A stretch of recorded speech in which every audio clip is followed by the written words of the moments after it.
It's time once again for America's favorite show, The Radio Adventures of Dr. Floyd. Brought to you by drfloyd.com.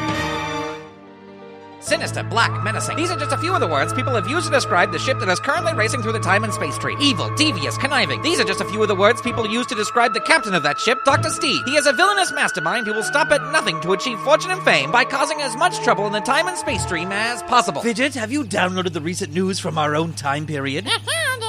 Anything interesting going on? Really? They broke up, eh? People thought they'd stay together forever. Well, I guess that's the pits for her then, eh, Fidgert? Well, who cares? I think it's silly how much attention is paid to celebrity weddings. I mean, wait a minute. That's it, Fidgert. Set the time and space travel device to the year 36 BC. We're going to crash the original celebrity wedding. 36 BC. That's the farthest back in time our adventures have taken us yet. What diabolical plan could Dr. Steve have cooked up? Speaking of cooking, let's join our heroes, Dr. Floyd and his young protege, Dr. Grant, as they sit down to enjoy a good ship-cooked meal. These hamburgers aren't bad. No, they aren't. Chip sure knows his way around the George Foreman grill. Dagnabbit, that blasted thing always rings the moment we sit down. It's probably a telemarketer or that pesky Wayne Garmel. I should have never let him be the president of the Dr. Floyd fan club. I'll get it. Hello? What?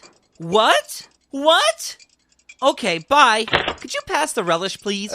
Sure. Here you go. Yep. These burgers are not too bad. Dr. Grant. Huh? Who was on the phone? Oh, it was just Chips calling from the bridge. Oh, really? Yep.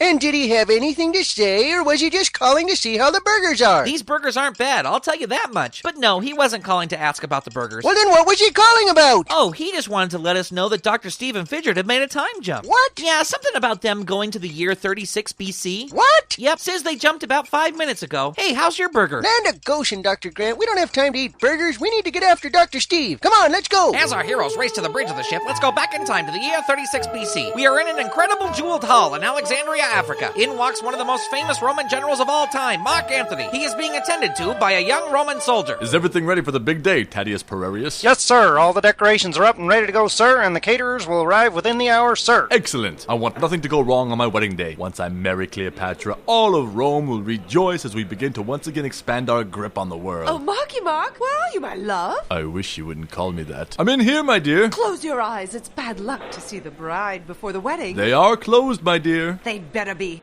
How goes the preparations for our nuptials? Everything is good, my love. Everything will be perfect for my perfect queen on her perfect day. How sweet of you to treat me like the diva I truly am. My love, do you have the guest list for the guards at the door? I want to make sure they have the exact names of all the people that are to be here. Yes, I have the scrolls right here.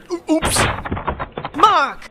You are so clumsy that one of these days you're going to fall on your sword. Oh, I will not. It's kind of hard to hand you something with my eyes closed. That's true, I guess. That must be the caterers arriving. I better go make sure the dates are fresh. As Cleopatra, the Queen of Egypt, scurries off to tend to the caterers, let us turn our attention to the small rickety flower cart now being pulled up the road towards the wedding hall. At the helm of the cart is none other than Dr. Steve, dressed in the tattered dress of Egyptians in 36 BC. The cart behind him is piled high with flowers, and hidden within those flowers is Dr. Steve's sock-shaped assistant, Fidgert. Bless you, Fidgert. I'm sorry, but this is the only way we're gonna be able to sneak in. Oh, that old flower peddler will be fine. I only lightly tapped him on the head with that vase. We needed his cards in order to get into the wedding hall.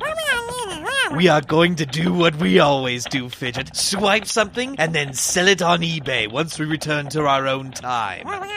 We are going to steal the cake topper from the top of the wedding cake of Mark Anthony and Cleopatra. Dr. Steve and Fidgert are planning on swiping the cake topper from one of the biggest historical weddings of all time. Will these two dastardly villains succeed? Will Dr. Floyd and the gang be able to stop them? And just where have Mark Anthony and Cleopatra registered? Find out the answers to these questions and more on the next exciting episode of the Radio Adventures of Dr. Floyd.